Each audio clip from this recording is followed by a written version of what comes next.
Апостолски дела, 16 глава.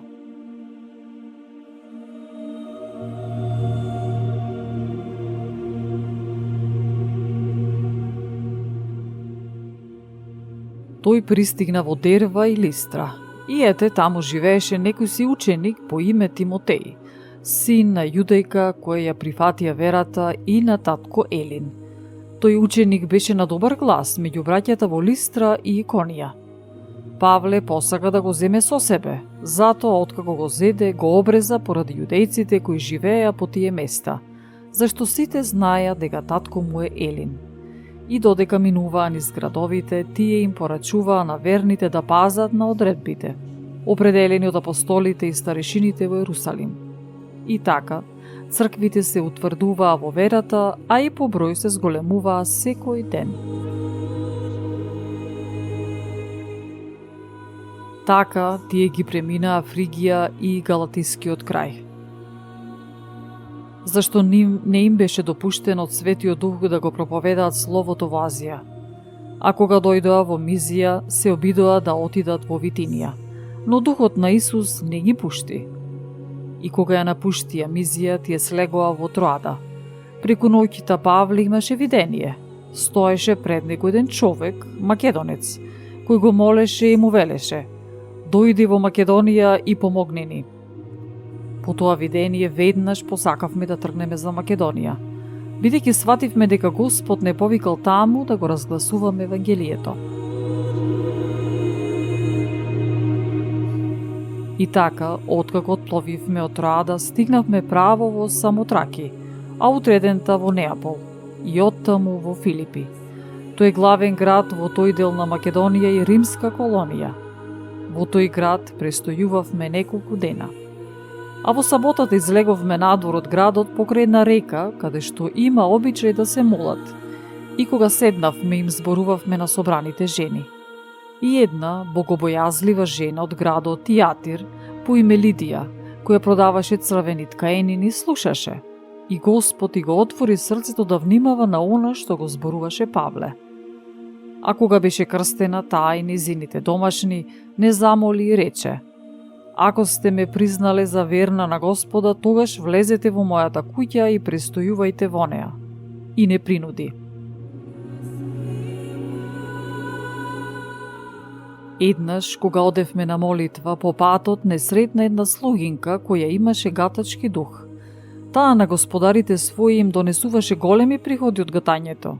И одејќи по Павле и по нас, другите викаше, зборувајки: овие луѓе се слуги на Севишниот Бог, тие го навестуваат патот на спасението.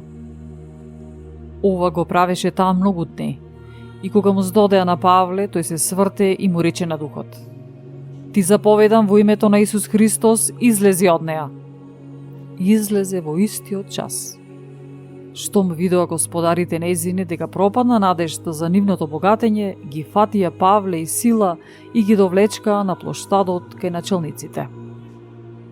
И кога ги приведоа пред управниците, рекоа: овие луѓе што се јудејци го бунтуваат нашиот град и проповедаат обичаи што нам како римјани не ни доликува ни да ги примаме, ниту да ги извршуваме.